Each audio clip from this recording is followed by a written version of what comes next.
أهلا بيكم. في الشرح ده إحنا مش بس هنتكلم عن Stable Diffusion، إحنا حرفيا هنغوص جوه الأركيتكتشر بتاعته، هنفك كل جزء مع بعض ونشوف على أرض الواقع إزاي السحر ده بيتحقق. طيب، إزاي؟ إزاي فعلا شوية كلمات بنكتبها بتتحول لتحفة فنية معقدة بالشكل ده؟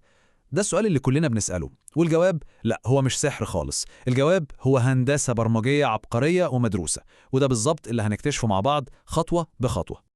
دي الأجندة بتاعتنا، هنمشي على الخريطة دي.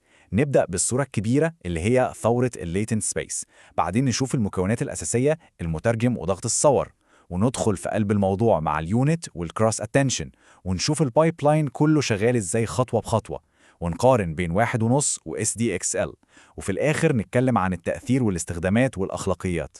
يلا بينا. تمام. القسم الأول، الصورة الكبيرة. قبل ما ندخل في تفاصيل الأكواد والمكونات، في فكرة أساسية، فكرة ثورية، هي اللي خلت ستيبل ديفيوجن ده ممكن من الأساس. الفكرة دي هي الشغل في حاجة اسمها الليتنت سبيس.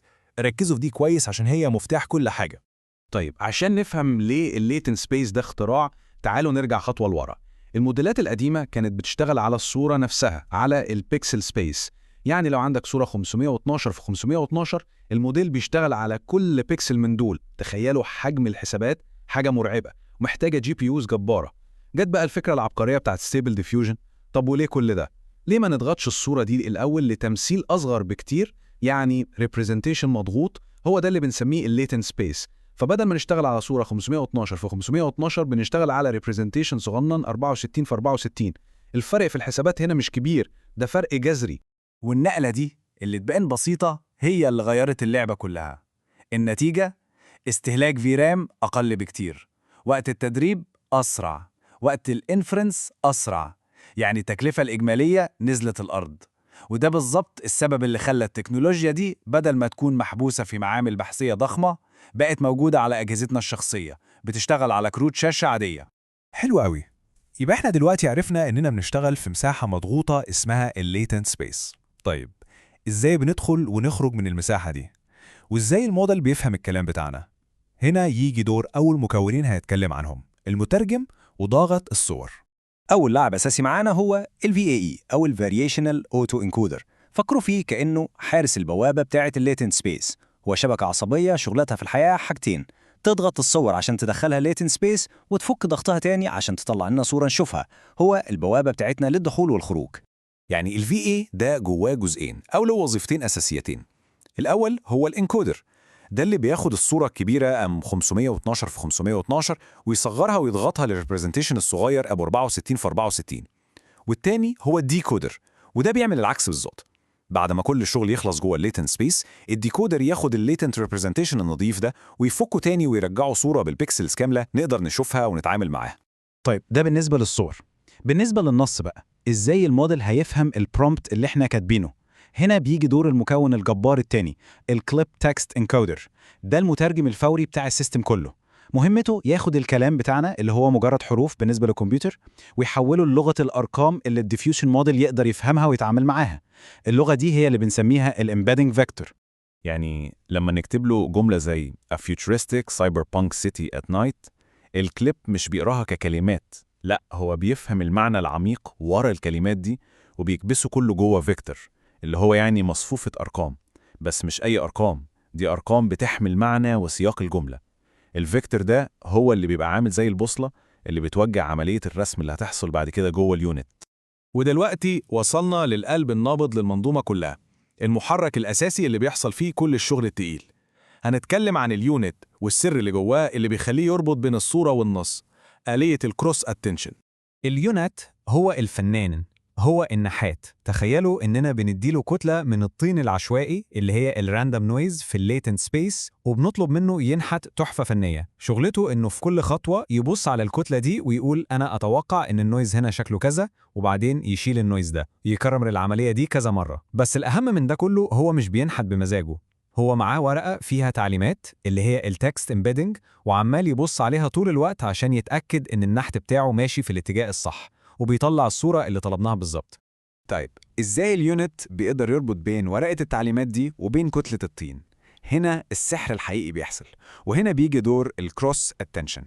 تخيلوا إن اليونت هو شغال في كل منطقة في الصورة بيسأل سؤال، يا ترى الجزء ده من الصورة ليه علاقة بأي كلمة من البرومبت؟ يعني لو البرومبت فيه كلمة أسترونوت، اليونت بيمسك كل حتة في الصورة ويسأل هل الحتة دي ليها علاقة بكلمة أسترونوت؟ طب بنسبة كام؟ الكروس اتنشن هو الآلية اللي بتجاوب على السؤال ده، هي اللي بتخلي اليونت يركز انتباهه على الأماكن الصح وهو بينظف النويز، عشان يضمن إن في الآخر يطلع لنا رائد فضاء في المكان المفروض يكون فيه. دي عملية الألاينمنت اللي بتحصل بين النص والصورة.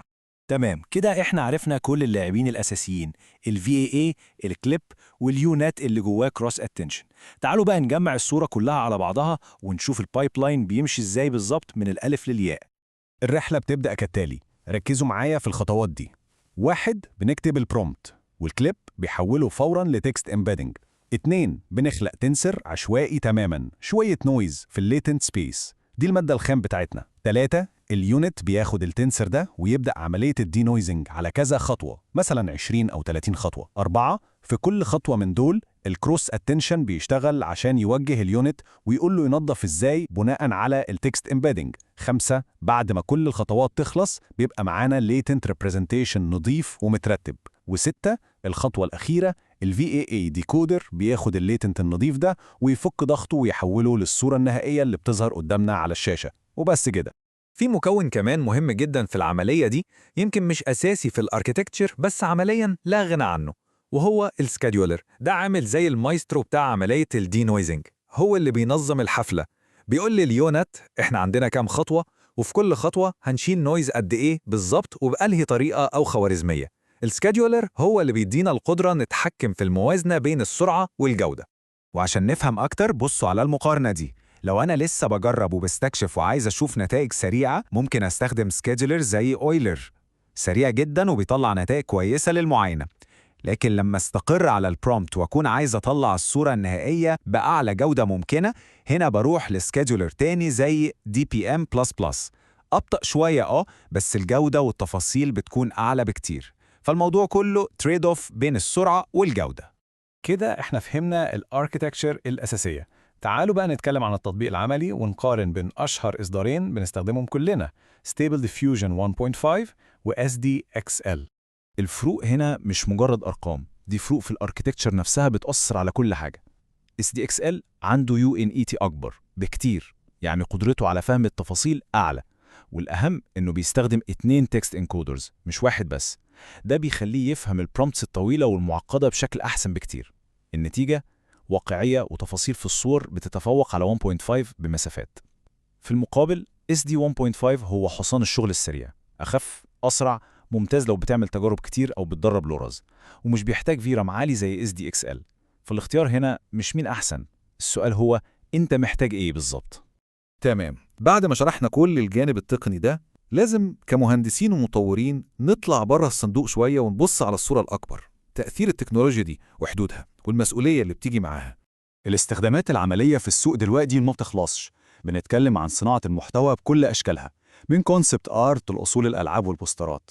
بنتكلم عن التجارة الإلكترونية، توليد ماكابس للمنتجات وخلفيات إعلانية في ثواني. في إنتاج الفيديو والسينما بنستخدمه في الستوري بوردنج وحتى توليد بعض الفريمز. ده غير تطبيقات في التعليم وتصميم الأزياء. حرفياً كل يوم بنكتشف مجال جديد ممكن التكنولوجيا دي تخدمه. لكن طبعاً مفيش حاجة كاملة، لازم نكون صريحين مع نفسنا وعارفين حدود الموديل. كلنا عارفين مشكلة الصوابع والإيدين، دي مجرد مثال على ال anatomical inaccuracies. أحياناً الموديل بيعمل hallucination لتفاصيل مش منطقية.